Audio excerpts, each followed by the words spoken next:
यूं बना बना के मेरे प्यारे तेरी दुनिया मिटाई जाती है। भगवान शिव अंग पर भस्म लगावी મને તમને બતાવ્યું કે શરીર ઉપર બહુ મોહ રાખવો નહીં. આ દેહ છે ક્ષણભંગુર છે, માટીનો પીંડો છે, ક્યારે તૂટી જાય. કાયા કાચની પૂતળી, એને તૂટતા નહીં લાગે વાર. એ ક્યારે તૂટી જાય એનો કોઈ ભરોસો નથી. આ તો યુવાની છે એટલે 4 દિવસની ચાંદની और फिर અંધેરી રાત. એ પેલું છે ને કે એક માજી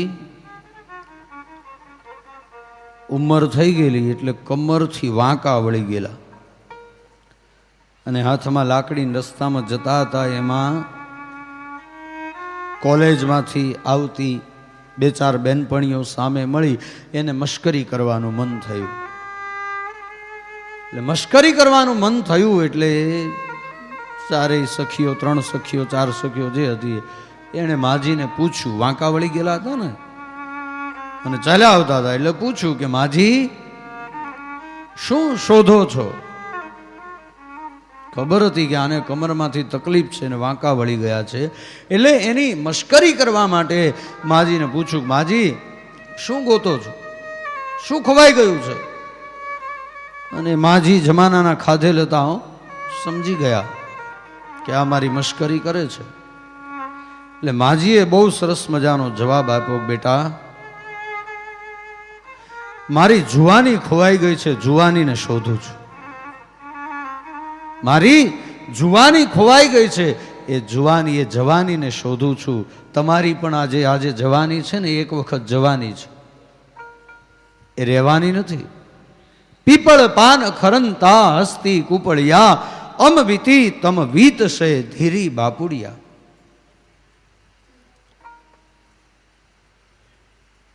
એકના એક દિવસ ભગવાન શિવ મને તમને એ બતાવે છે કે આ દેહનો મોહ છે ખોટો છે. બહુ એને સજાવ, ઠીક છે, આમ સમય ઉપર વાંધો નહીં, મારો કોઈ વિરોધ નથી, પણ બહુ એનું ધ્યાન રાખવું એના કરતા ભગવત ધ્યાન વધારે કરવું. કારણ કે તો 4 दिन की चांदनी और फिर 4 દિવસના ચાંદરડામાં જૂઠી માયા શા માટે, જેના આવે સંગાથે રે તેની માયા શા માટે. 4 દિવસના ચાંદરડામાં જૂઠી માયા શા માટે, જેના આવે સંગાથે તેની માયા શા માટે. 4 દિવસના ચાંદરડામાં જૂઠી માયા શા માટે, જેના આવે સંગાથે રે તેની માયા શા માટે. 4 દિવસના ચાંદરડા પર જૂઠી માયા શા માટે, જેના આવે સંગાથે તેની માયા શા માટે.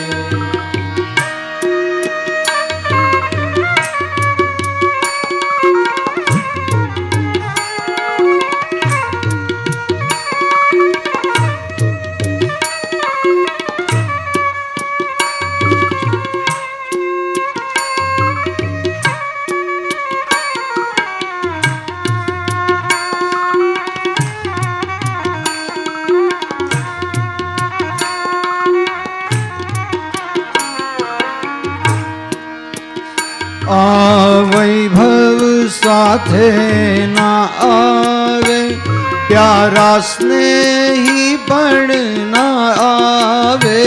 आ वैभव साथे ना आवे, તારા સ્નેહી પણ આવે, ખૂબ મથે છે જેને જાળવવા, એ યૌવન સાથે ના આવે. ખૂબ મથે છે જેને જાળવવા, એ યૌવન સાથે ના આવે, યૌવન સાથે ના આવે. અહીંનું છે અહીંયા રહેવાનું, એની દોસ્તી શા માટે ના આવે સંગાથે રે, એની માયા શા માટે.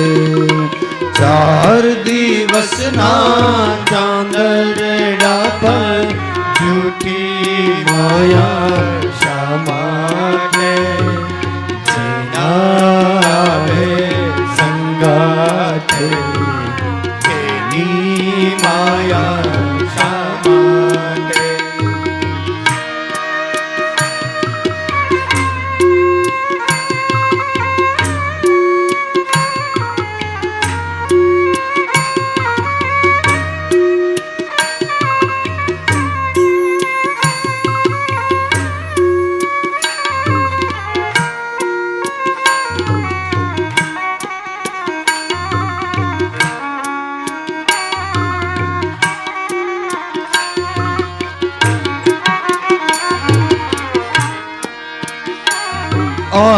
આંસુવાળી દોરીના બંધન આજે સૌ પ્રેમ થકી બાંધે.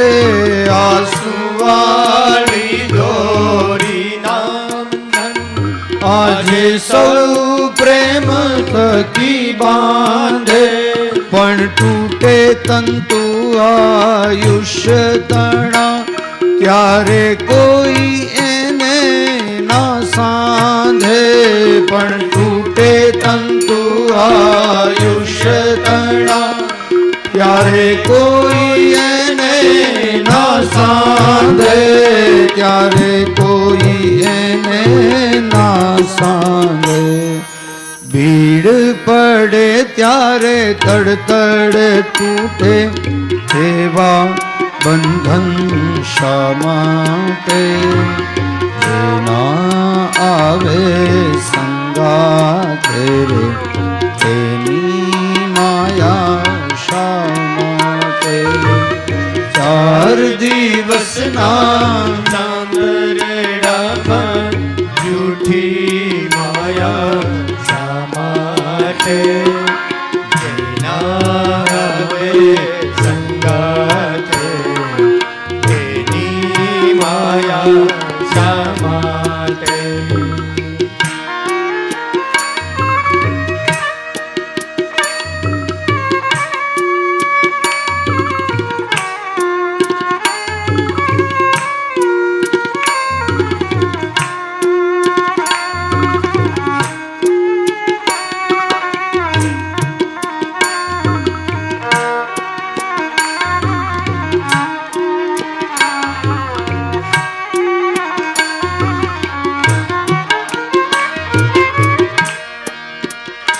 તે બાંધેલી મહેલાતોને દોલતનું ત્યારે શું થાશે. તે બાંધેલી મહેલાતોને દોલતનું ત્યારે શું થાશે. અણધાર્યું જો જાવું પડશે, પરિવારનું ત્યારે શું થાશે. અણધાર્યું જો જાવું પડશે, પરિવારનું ત્યારે શું થાશે. પરિવારનું ત્યારે શું થાશે. સૌનું ભાવિ સૌની સાથે, એની ચિંતા શા માટે આવે સંગાથે રે, એની માયા શા માટે? 4 દિવસના નાંદરડા પર જૂઠી માયા શા માટે? જેના આવે સંગાથે તેની માયા શા માટે? જેના આવે સંગાથે રે એની માયા શા માટે? જેના આવે સંગાથે રે એની માયા શા માટે? જેના આવે સંગાથે રે તેની માયા શા માટે? જેના આવે સંગાથે રે તેની માયા શા માટે? તો એ બોલ શ્રી વ્યાસ સ્વરૂપ ભગવાન કી જય. કામનાથ મહાદેવ કી જય.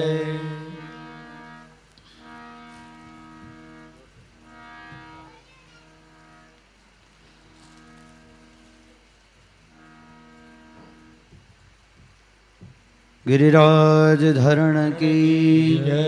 श्याम सुंदर श्री यमुने महारानी की जय. श्री वल्लभाधीश की जय.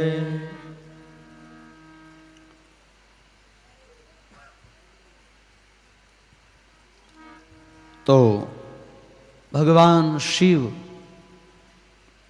એમના અંગ ઉપર ભસ્મ લગાવવાનું કારણ એ છે કે આ શરીર એક ને એક દિવસ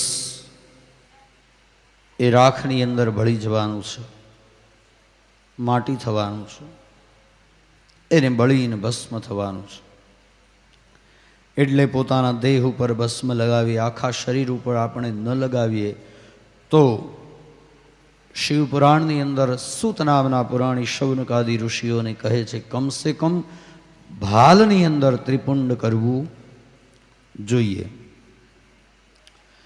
ભાલ સિવાયના બીજા અંગો એમાં ગળા ઉપર ત્રિપુંડ કરવું જોઈએ, બંને હાથ ઉપર, બંને કોણીના ભાગ ઉપર, ત્યારબાદ કાંડા ઉપર, ત્યારબાદ બંને બાજુ ઉદરનો જે ભાગ છે ત્યાં અને વક્ષસ્થળની અંદર આટલા ત્રિપુંડ આપણા શરીરની અંદર જે શિવ ભક્ત છે, પરમ શિવનો ઉપાસક છે, એણે આટલા ત્રિપુંડ પોતાના અંગની અંદર કરવા જોઈએ. અને એટલા બધા ન થાય તો કાંઈ નહીં, મેં કહ્યું ને એમ ટૂંકાવતું જવાનું. છેલ્લે એક ત્રિપુંડ કરવાનું કપાળ.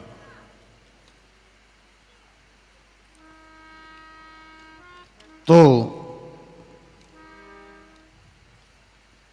એ ત્રિપુંડની ચર્ચા કરી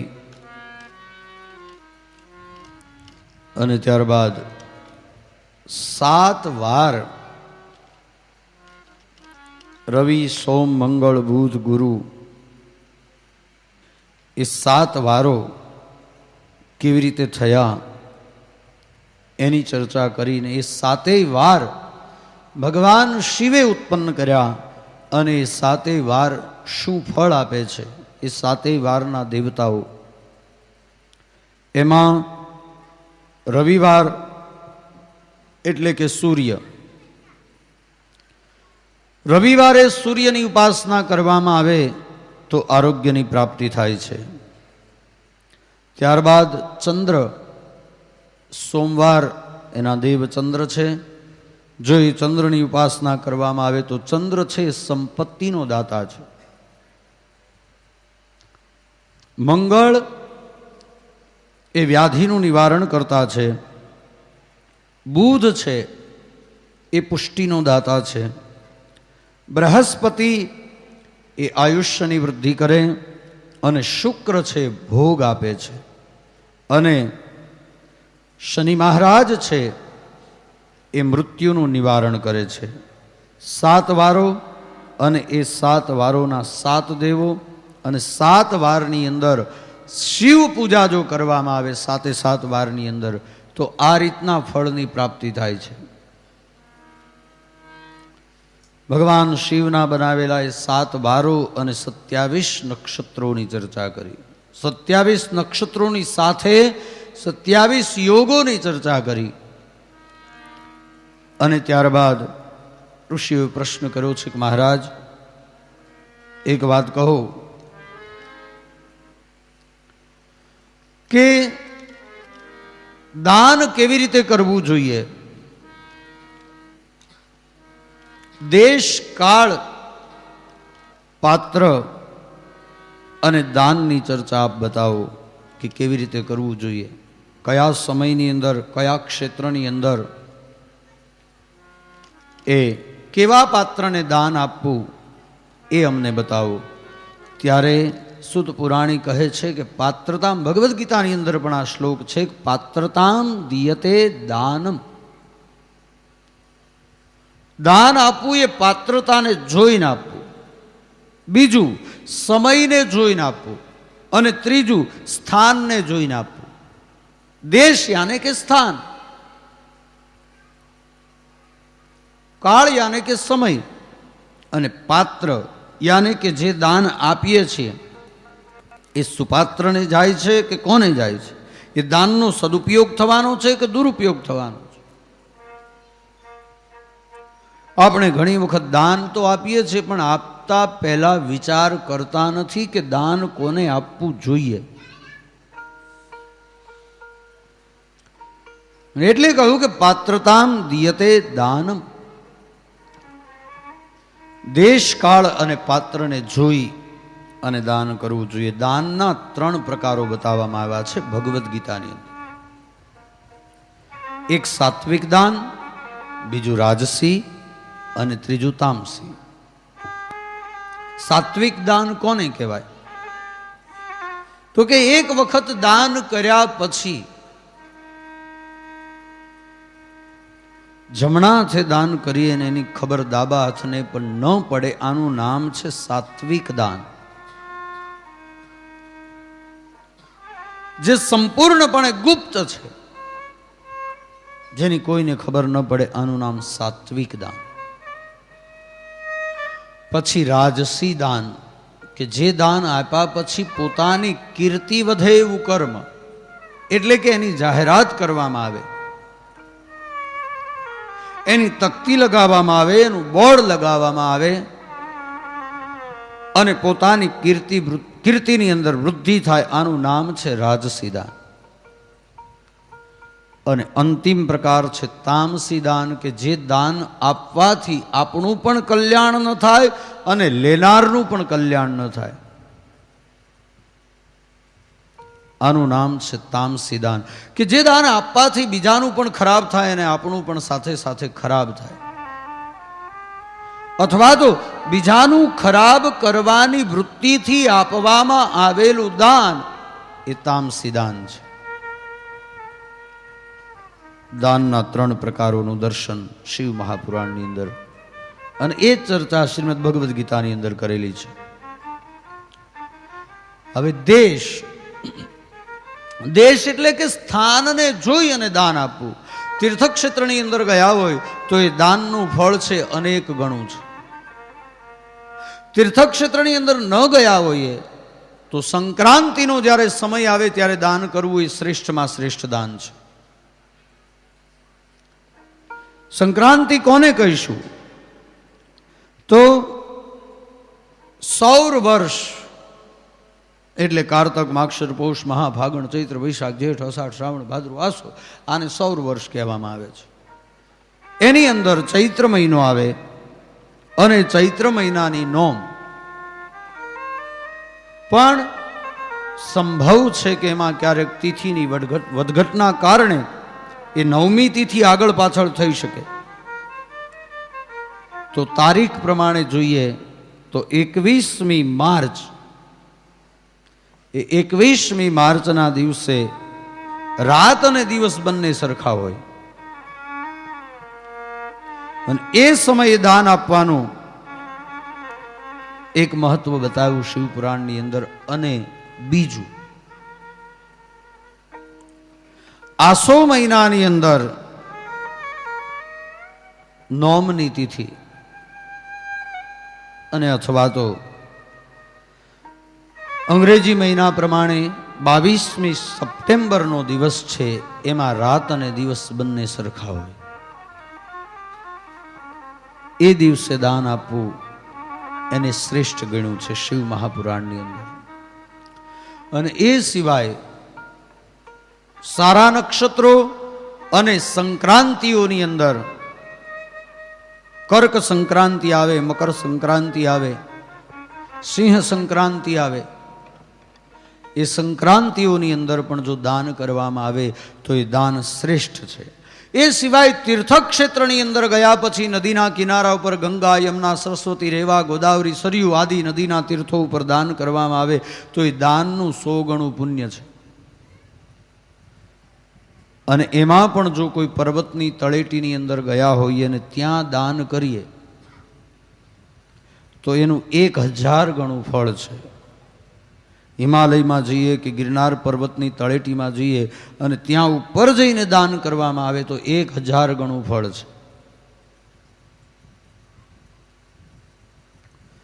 અને બદ્રીનાથમાં તો ત્યાં સુધી કહ્યું છે કે બદ્રીનાથમાં તમે 1 રૂપિયો આપો ને કોઈને દાનમાં તો 36 લાખ રૂપિયા આપ્યા બરાબર દાન છે.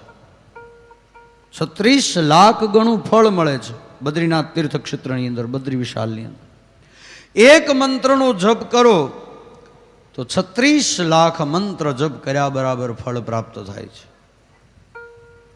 તો વિચાર કરો કે 108 જપ કર્યા હોય તો કેટલું ફળ મળે? ગુણ્યા 36 લાખ.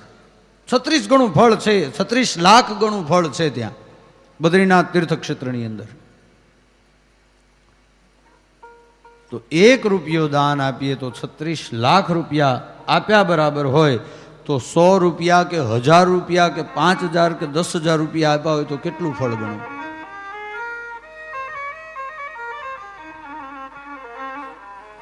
આપણી પેઢીઓ તરી જાય એટલું. એટલે દેશ કાળને ધ્યાનમાં રાખીને એમાં પણ જો સંક્રાંતિની અંદર એ તીર્થક્ષેત્રની અંદર દાન આપવામાં આવે તો એમાં પણ વૃદ્ધિ થઈ છે. કારણ કે એક તો પર્વત છે, પર્વતની અંદર સરસ્વતી અને અલકનંદાનો સંગમ છે અને એ સંગમની અંદર સાક્ષાત ભગવાન બદ્રી વિશાલ બિરાજે છે. અને એના સાનિધ્યની અંદર જો દાન કરવામાં આવે તો વિચાર કરો કે એનું કેટલું ફળ. આ તો તસ્માદ એ શાસ્ત્રનું પ્રમાણ છે કે 1 રૂપિયો આપો તો 36 લાખ ગણું ફળ. પણ એમાં સંક્રાંતિ હોય અથવા તો કોઈ સારો દિવસ હોય અને ત્યાં જઈને દાન કર્યું હોય તો એની ગણના અશક્ય છે અને અક્ષય દાન છે. તો દેશ કાળ અને પાત્ર એનો વિચાર કરી અને દાન આપવાની ચર્ચા કરી. અને ત્યારબાદ ભગવાન શિવની પૂજા કેવી રીતે કરવી એની ચર્ચા કરી. તો કહ્યું કે પ્રતિષ્ઠિત કરેલું શિવલિંગ અથવા તો પ્રતિષ્ઠિત કરેલી શિવ પ્રતિમા એની પૂજા કેવી રીતે કરવી? તો પ્રતિષ્ઠિત કરેલી શિવની મૂર્તિ હોય તો એ મૂર્તિની પૂજા 16 કરવી. 16 પ્રકારના ઉપચારોથી શિવની પૂજા થઈ શકે. 5 પ્રકારના ઉપચારોથી શિવની પૂજા થઈ શકે, પણ 5 પ્રકારના ઉપચારો માટે ભગવાન શિવની પાર્થિવ લિંગ છે એની પૂજા પંચોપચારે થઈ શકે. બાકી શિવ પ્રતિમા અથવા તો શિવલિંગ હોય તો એની પૂજા 16 કરવી પડે. મને એમ લાગે છે કે આ બધું તમારા ઉપરથી જતું હોય કાં તમે બોરિંગ થતા હોય એવું લાગે છે. એવું નથી ને? આ પ્રારંભિક કથા છે એટલે કંટાળાજનક હશે, આ ભાગવતમાં 3 દિવસ તો કંટાળો જ આવે બધાને, શું મંડ્યા છે. કારણ કે ભાગવતજીની અંદર પણ પહેલી અધિકાર, પછી સાધન અને પછી સર્ગ વિસર્ગ, સ્થાન પોષણ ઉતિ મન્વંતર, ઈશાનુ કથા નિરોધ મુક્તિ અને આશ્રય, આ પ્રમાણે ક્રમથી 10 લક્ષણ. પણ પહેલા તો અધિકાર અને સાધન. એમ શિવ પુરાણની અંદર શિવ કથાને સાંભળવા માટે પહેલા તો શિવ તત્વને સમજવું અને સમજ્યા પછી એની પૂજા કેમ કરવી. આપણે તો મેં કહ્યું એમાં મન ભાવે એમ આપણી પૂજા કરતા હોઈએ છીએ. ઠીક છે, એ તો ભગવાન શિવ ભોળા છે એટલે બહુ કાંઈ કદાચ આપણી ભૂલ થઈ હોય તો એને ગણે નહીં. એ આવી રીતે એક વખત બહુ પૂજાઓ ચાલી, શ્રાવણ મહિનો આવ્યો ને એટલે આમ લાઈનો લાગતી હતી મંદિરોમાં. તે કૈલાસમાં ભગવાન શિવ અને પાર્વતી બેઠા હતા. એમાં પાર્વતીજી આ દ્રશ્ય જોયું પૃથ્વી ઉપર કે ભગવાન શિવના મંદિરમાં મોટી મોટી લાઈનો લાગે છે. પાર્વતીજી રહી ન શક્યા એટલે એણે શિવજીને કહ્યું કે મહારાજ, પૃથ્વી ઉપર ભક્તિ વધી છે. કેટલી ભક્તિ વધી છે? ભગવાન શિવે કહ્યું, દેવી ભક્તિ નથી વધી, ભીખ વધી છે. પાર્વતીજી કહ્યા, ભીખ વધી હોય એવું લાગતું નથી. બધાના હાથમાં લોટા છે, લોટાની અંદર દૂધ છે, કોઈના હાથમાં બીલીપત્ર છે, કોઈના હાથમાં ધતુરાનું ફૂલ છે, કોઈના હાથમાં ધતુરાનું ફળ છે, કોઈના હાથમાં બીલી ફળ છે, કોઈ વળી મીઠાઈ લઈને આવ્યું છે, કોઈ શેરડીના રસથી તમારી પૂજા કરે છે, કોઈ વળી નાળિયેર પાણીથી પૂજા કરે, કોઈ વળી મધથી પૂજા કરે છે. આમાં ભીખ વધી હોય એવું નથી લાગતું, ભક્તિ વધી હોય એવું લાગે છે. કહ્યું, ના ના, ભીખ વધી છે. પાર્વતીજી માન્યા નહીં. કહ્યું, ચાલો આપણે જોવા જઈએ. પૃથ્વી પર એક બાબુલનાથ મંદિર જેવું મંદિર હતું, ત્યાં જઈને બંને વૃદ્ધ બ્રાહ્મણ અને બ્રાહ્મણીનું રૂપ લઈને બેસી ગયા. ભગવાને ઈશારો કર્યો કે જોજો હવે આ ભક્તિ છે કે ભીખ, હમણાં ખબર પડી જશે. જે આવે ભગવાનને દૂધ ને પાણી ભેગું કરીને ચડાવે, કાળા તલ ચડાવે, કોઈ વળી જવ ચડાવે, કોઈ વળી ધાન્ય ચડાવે.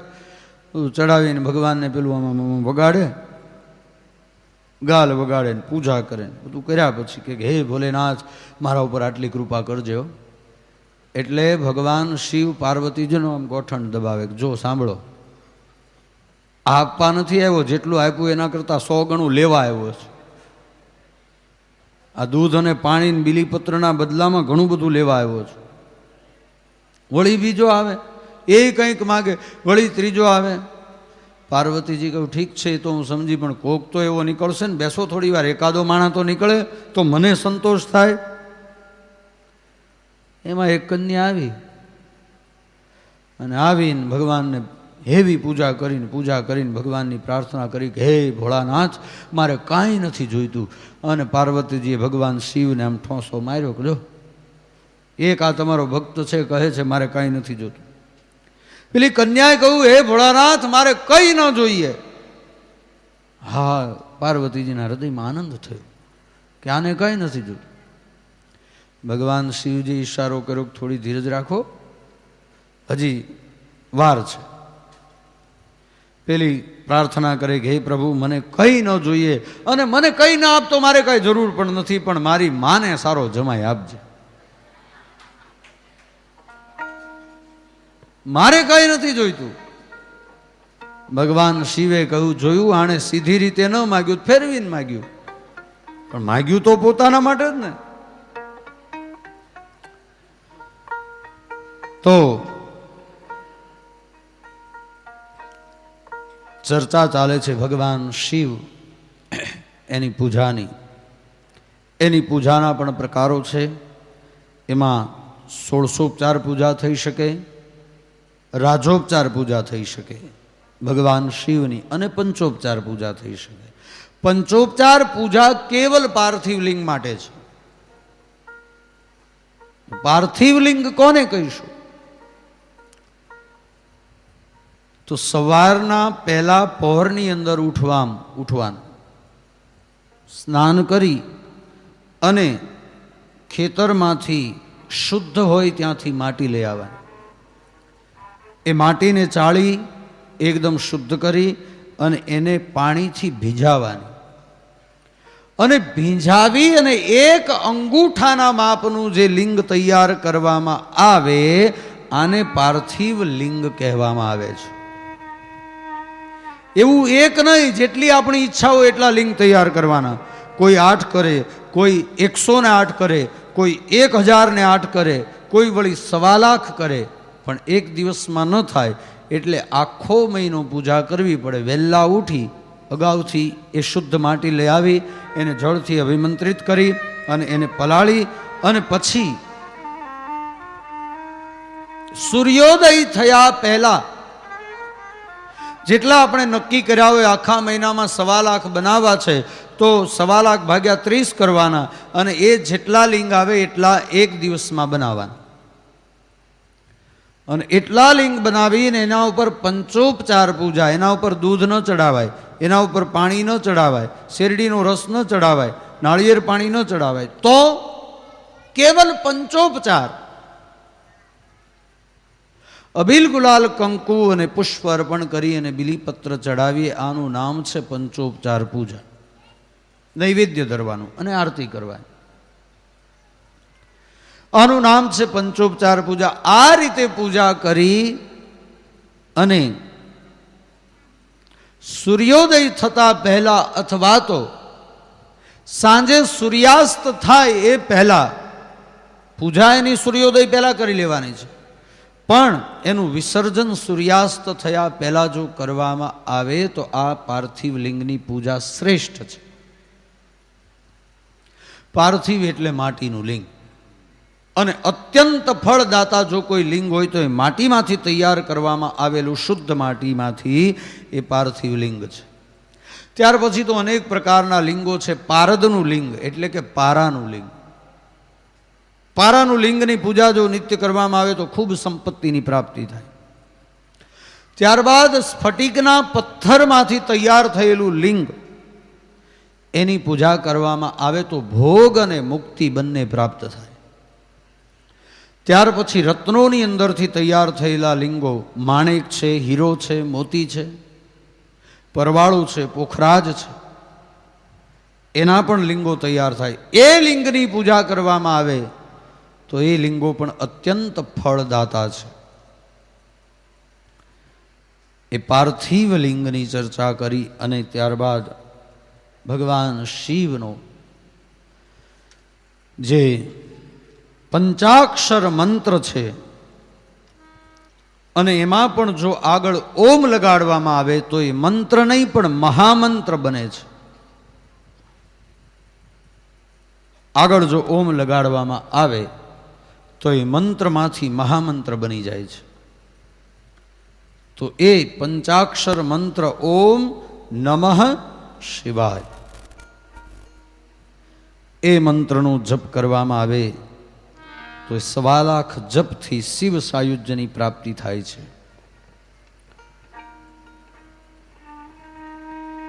એ વાતનું દર્શન સૂત નામના પુરાણી શૌનકાદિ ઋષિઓને બતાવે છે. અને ત્યારબાદ બંધન અને મુક્તિની ચર્ચા કરતા કહ્યું કે શિવ પૂજાથી મુક્તિ થઈ શકે છે, પણ કેવી રીતે થઈ શકે છે?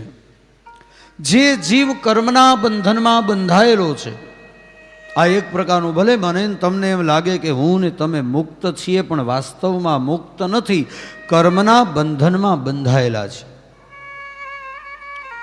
સૌથી પહેલા તો કર્મના બંધનમાંથી મુક્ત થવાનું છે. અને એટલે કહ્યું કે કર્મથી માંડી અને પ્રકૃતિ સુધીનું બધું જ આપણા વશમાં થાય અને આ જીવ કર્મમાંથી મુક્ત થાય, એનું નામ છે મોક્ષ, મુક્તિ. ત્યારબાદ ભગવાન શિવની કૃપાથી આ કર્મજનિત જે શરીર છે એ પોતાના વશમાં આવે, પોતાનું ધાર્યું કરવા માંડે. અંદરથી આત્મા કહે એમાં શરીર કરે,